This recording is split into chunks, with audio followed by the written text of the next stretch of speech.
Nesta edição especial do Jornal Nacional, nós temos a presença do 38º presidente da República Federativa do Brasil, Jair Messias Bolsonaro. Presidente, muito boa noite.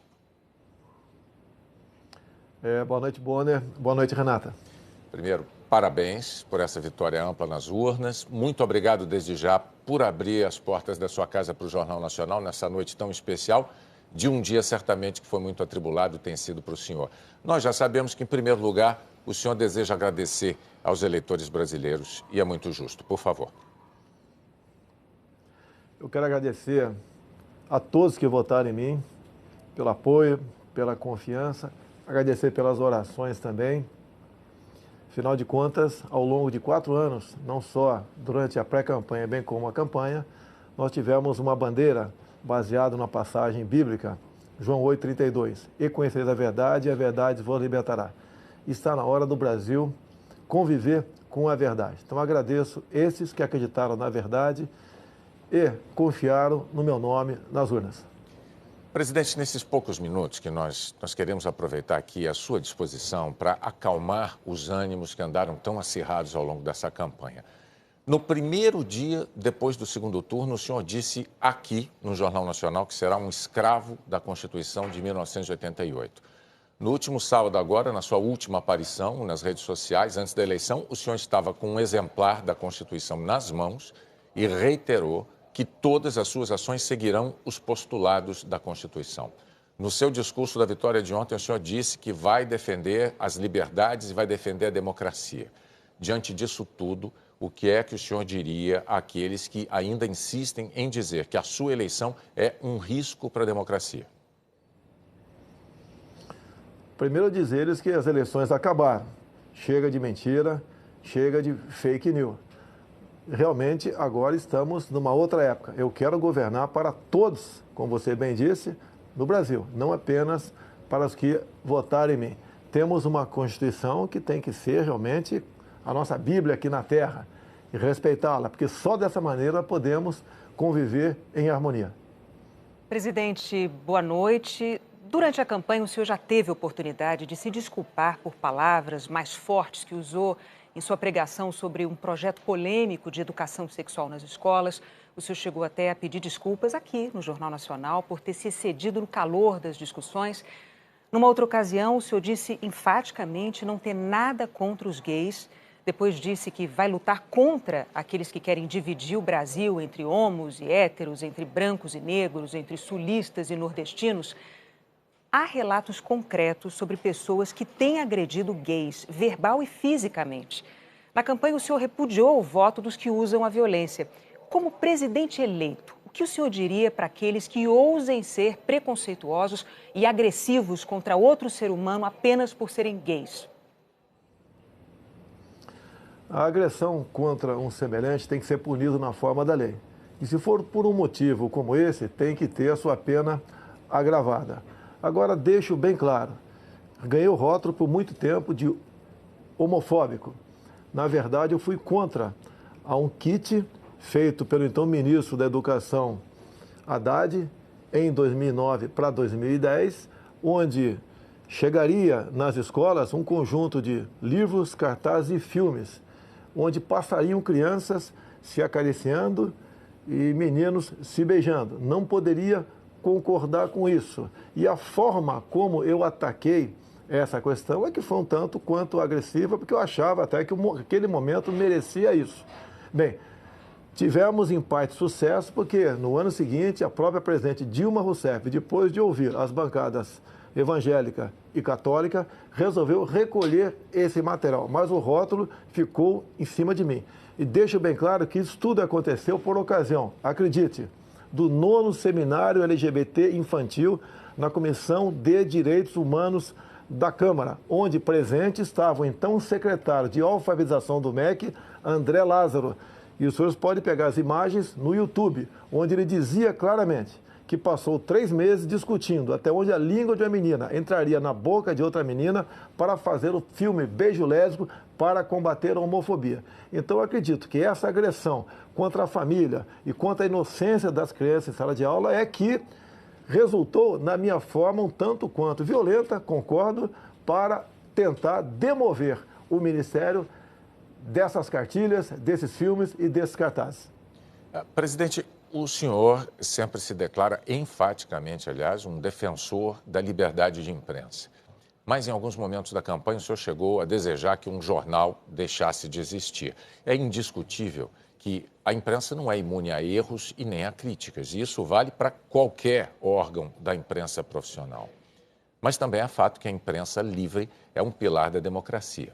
Como presidente eleito, o senhor vai continuar defendendo a liberdade da imprensa e a liberdade do cidadão de escolher o que ele quiser ler, o que ele quiser ver e ouvir? Totalmente favorável à liberdade de imprensa. Temos a questão da propaganda oficial do governo, que é uma outra coisa. Mas aproveito o momento para que nós realmente venhamos fazer justiça aqui no Brasil.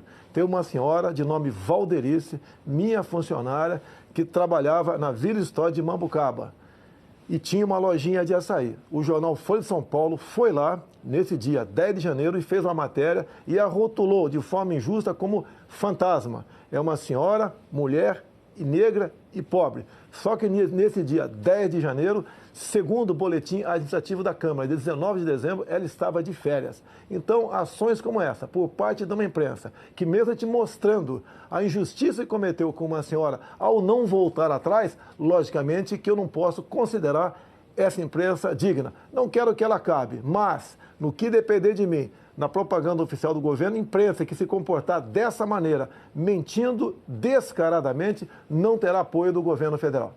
Então o senhor não quer que este jornal acabe. O senhor está deixando isso claro agora.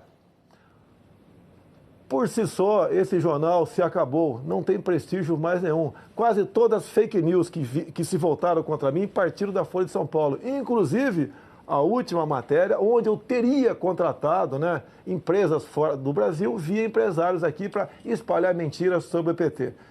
Uma grande mentira, mais um fake news do jornal Folha de São Paulo, lamentavelmente. Presidente, me permita, como editor-chefe do Jornal Nacional, eu tenho um testemunho a fazer. Às vezes, eu mesmo achei que críticas que o jornal Folha de São Paulo tenha feito ao Jornal Nacional me pareceram injustas. Isso aconteceu algumas vezes, mas, para ser justo do lado de cá, eu preciso dizer que o jornal sempre nos abriu a possibilidade de apresentar a nossa discordância, de apresentar os nossos argumentos, aquilo que nós entendíamos ser a verdade. A Folha é um jornal sério, é um jornal que cumpre um papel importantíssimo na democracia brasileira, é um papel que a imprensa profissional brasileira desempenha e a Folha faz parte desse grupo da imprensa profissional brasileira. Mas a gente pode seguir adiante com a próxima pergunta da Renata. Sim, presidente, no discurso em que o senhor fez essa mesma afirmação sobre a imprensa, o senhor disse que os marginais vermelhos serão banidos da nossa pátria. O que o senhor quis dizer com isso? Foi um discurso inflamado, com a Avenida Paulista cheia, e, logicamente, eu estava me referindo à cúpula do PT e cúpula também do PSOL. O próprio Boulos, havia momentos antes, dito que invadiria a minha casa aqui na Barra da Tijuca por ela não ser produtiva.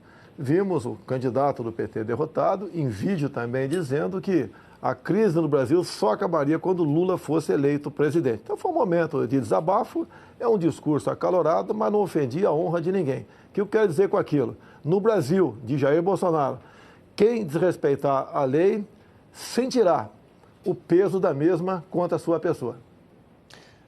Presidente, essa campanha foi muito polarizada, todo mundo sabe, todo mundo notou, às vezes até dentro de famílias houve brigas, o senhor certamente tem conhecimento disso. Ontem, no seu discurso, o senhor muito corretamente disse que será o presidente de todos os brasileiros. Para conseguir o seu objetivo de conciliação nacional, respeitadas as diferenças de ideias, o que é que o senhor poderia dizer agora, nesse momento aqui no JN, para os que não votaram no senhor? Dizer a todos vocês que não votaram em mim que nós estamos no mesmo barco. Se o Brasil não sair dessa crise ética, moral e econômica, todos nós sofreremos as consequências do que se aproxima no futuro. Nós queremos junto com vocês. Afinal de contas, nós temos tudo para sermos uma grande nação. O que está faltando é a união de todos, evitar as divisões. Essas divisões apareceram no governo anterior. Nordestinos, sulistas, brancos e negros, ricos e pobres, homos e héteros. Isso nós vamos evitar. Vamos tratar todos iguais. E eu apelo àqueles que não votaram em mim. Nos dê oportunidade agora de mostrar que realmente nós podemos fazer uma política de modo que a felicidade se faça presente em nosso meio no futuro. Presidente, uma última pergunta. O senhor disse há pouco à Record e ao SBT que pensa em convidar o juiz Sérgio Moro ou para o Ministério da Justiça ou para o Supremo Tribunal Federal. Qual dessas duas funções o senhor prefere para ele? Olha, o juiz Sérgio Moro é um símbolo aqui no Brasil. Eu costumo dizer que é um homem que perdeu a sua liberdade no combate à corrupção. Ele não pode mais ir na padaria sozinho ou ir passear com a tua família no shopping sem ter um enorme aparato de segurança ao teu lado. É um homem que tem que ter o seu trabalho reconhecido.